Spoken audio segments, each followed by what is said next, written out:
wanavyoenenda, ambao akili zao zimetiwa nini? Ganzi. Sio giza, ganzi. Hiki kichwa kikipigwa ganzi, manake amepigwa stroke ya kichwa, si ndivyo?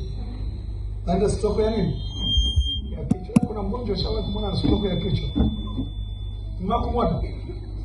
Watu wenye stroke ya kichwa mnakuona? Mnakuona? Wako kibao. Pengine moja ni fanya hivi. Moja ni mimi sijasema sema wewe shauri yako. Utachukiwa bure. Wewe fanya tu hivi. Si ufanye tu hivi. Fanya moja. Mwenye ugonjwa wa ganzi ya akili ni wewe. Fanya hivi. Wewe atakushukia, atakunyima mboga, shauri yako. Kifika nyumbani waambie kile kidogo nimuonyesha nani? Kile kidogo nimuonyesha nani bana? Wewe mjukao mimi mume wako. Onyesha kwa akili, fanya hivi. Na baba fanya hivyo, utaambia utamjua mke. Kama mataifa wanavyoenenda, akili zao zimetiwa nini? Ganzi. Zimekufa. Na kwa sababu akili zimetiwa ganzi, hawawezi kusogea kwenye utukufu wa nani?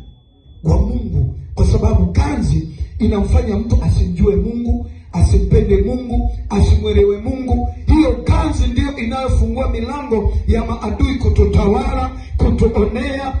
Yaani hatuwezi kumpendeza Mungu, maana akili imekufa ganzi. Amen. Imepigwa ganzi, stroke ya ubongo. Ile ganzi ile, sema ile ganzi ile ndio inakusababisha usitoe zaka, uibe zaka. Ganzi. Nini? Mwambie mwenzako ganzi. Mwambie taratibu, wewe sije kukuchukia. Mwambie ganzi.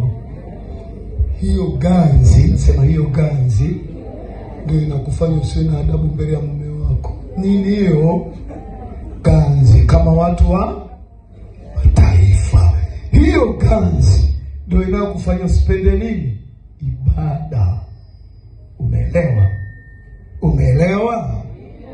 Usipende nini? Yaani hata ukisikia mahubiri moja mshtuki. Hiyo ganzi maana yake imeenda mpaka ndani ya moyo tayari. Ikishika akili unafikiri moyo hujashikwa.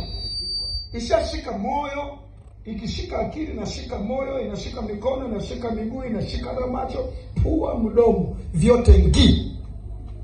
Huwezi kunyanyuka, hauna appetite ya ibada, huna hofu ya Mungu.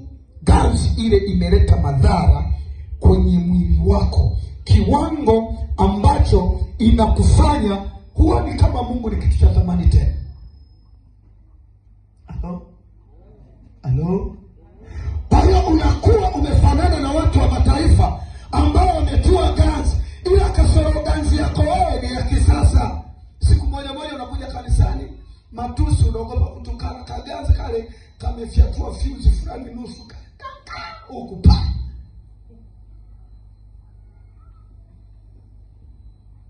Wamepigwa stroke nusu. Akili imetiwa ganzi. Unajikuta uko nusu gizani, nusu nuruni. Haleluya. Endelea kusoma mwanangu. Mpokeeni mtoto jamani. Mtoto anataka kusoma wewe naye. Mtoto wa nyoka ni nyoka tu. Shika mic anataka kusoma. Soma mama. Kwa sababu ya ugumu wa mioyo yao. Ganzi hiyo imewapata watu kwa sababu ya ugumu wa mioyo yao. Mioyo imekuwa migumu, hawataki kusikia maelekezo.